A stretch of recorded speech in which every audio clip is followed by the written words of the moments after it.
Muy buenas noches para ustedes, Nicolás Gallese es mi nombre y les doy la bienvenida a NG Periodismo, NG Periodismo en YouTube y Nicolás Gallese Periodismo en Instagram. Hoy hablaré del artículo que denominé Sumergidos en el infierno y la implosión del submarino Titán que se cobró la vida de 5 personas hace más de un mes ya y que ha dejado al día de hoy un montón de conjeturas, hipótesis, preguntas e informaciones que van sucediéndose con el desarrollo de los días. Lo primero para decir es que la empresa norteamericana OceanGate cobraba $250.000 por turista para poder realizar esta expedición submarina y así acercarse y pasar muy por la periferia del Titanic, el barco que ya sabemos que se hundió en 1912 y que ha sido no solo un emblema dentro de lo que son los hundimientos, sino que además ha dado a la famosa película. Muchos conocen al Titanic por la película, pero por supuesto esto no es una ficción, sino la ficción proviene de un hecho real. El submarino Titán, que tenía a su piloto y a los 4 turistas, y emprendió ese viaje a las profundidades del mar. El 18 de junio de 2023 perdió contacto y la primera hipótesis, la conjetura, el planeamiento de la situación tiene que ver con que en el descenso del submarino Titán, una pérdida eléctrica que hizo aproximadamente que obviamente quede absolutamente desorientado y en su ojo de visión quedara hacia abajo y entonces esto acelerado por la verticalidad y la gravedad con el peso y la presión provocará su implosión, perdón, iba a decir explosión, perdón, es una implosión que acabó con la vida de las 5 personas a bordo, ¿sí?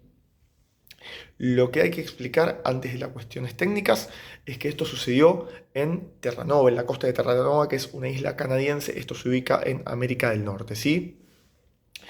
Iba, por supuesto, esta expedición que costó $250.000 y no es un detalle menor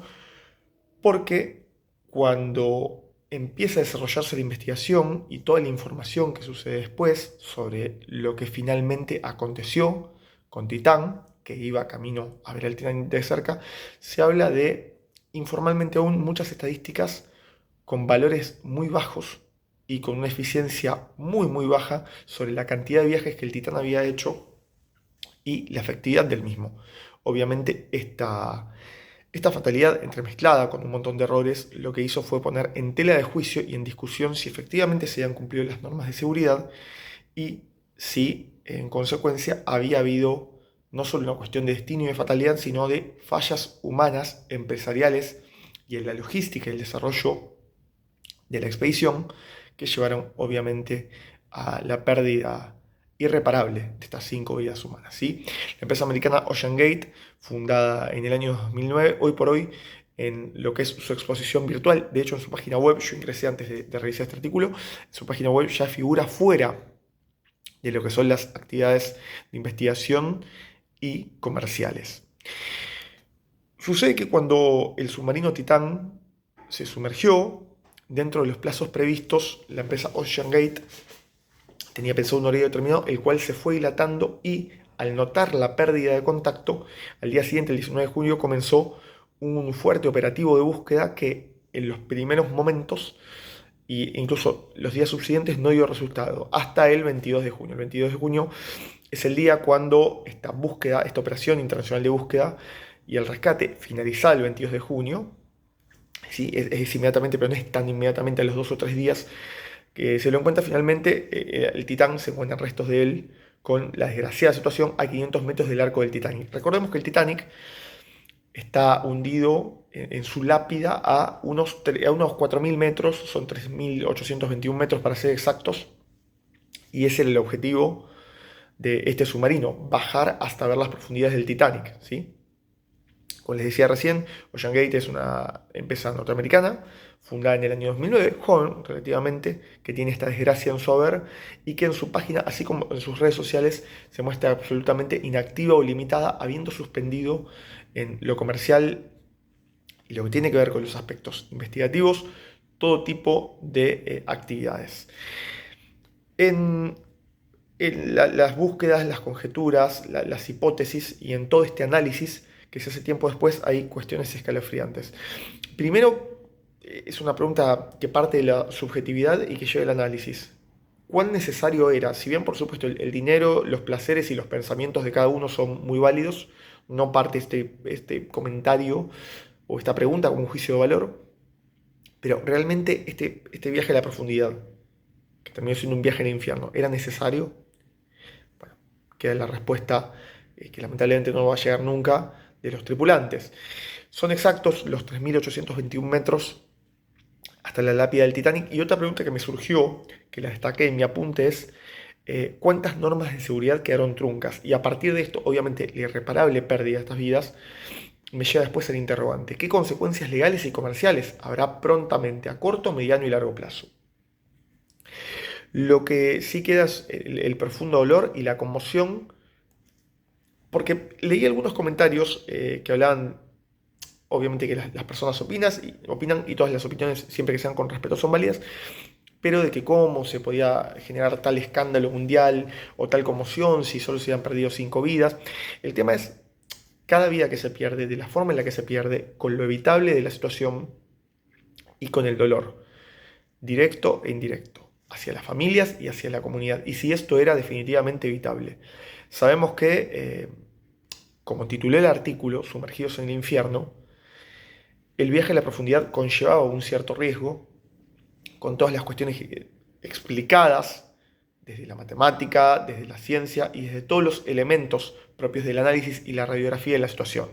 porque el riesgo está implícito. Pero en teoría, este viaje, este ticket que costó $250.000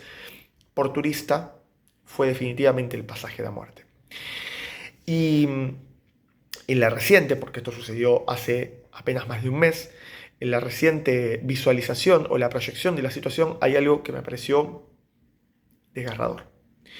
y propio de una pesadilla o del final más cruel de una película. Pero esto excede la ficción. Esto no es la película del Titanic que se hizo sobre un hecho real. Esto es la vida real con todo el desastre, me permito catalogarlo, desde los emergentes errores humanos, la inconsciencia en algún punto de los pasajeros o la excesiva curiosidad, más el destino final y fatal, que en una combinación de licuadora terminaron con su vida. La última teoría habla de que el Titán se desplomó, como lo mencionaba antes en caída libre, unos 1.700 metros y sin ningún tipo de control, y que como fue de manera vertical, el peso gravitatorio de los pasajeros hizo que se acumularan, y esto le diera más vigor a la caída, cuando entonces, en este tiempo estimado de entre 48 y 72 segundos, se produce la implosión, en la cual se considera que estalló como un globo y que provocó la muerte instantánea de los tripulantes. Obviamente el problema eléctrico había generado que no tengan ningún tipo de iluminación y que en este minuto y segundos considerado de terror, de horror, de angustia, de dolor, de pánico, de incertidumbre y de una situación infernal propia de una pesadilla, la búsqueda del Titanic llevó al Titán en una conjunción y eslabonamiento de errores enhebrados a la muerte. Este submarino, sin duda alguna, se metió en las profundidades del océano para conocer los ecos de la muerte de hace más de un siglo y terminó viviéndolos, terminó haciéndose carne. Terminó, como lo denominé en el artículo, sumergido en el infierno del agua. Me hubiera encantado no hacer este artículo, pero era necesario hablar del tema que todavía es fresco en los hechos y produce un inmenso dolor, conmoción y la investigación, con todo lo complejo, desde lo humano hasta lo empresarial y legal, que será. Nicolás Gallese es mi nombre y ustedes están en NG Periodismo en YouTube y Nicolás Gallese Periodismo en Instagram.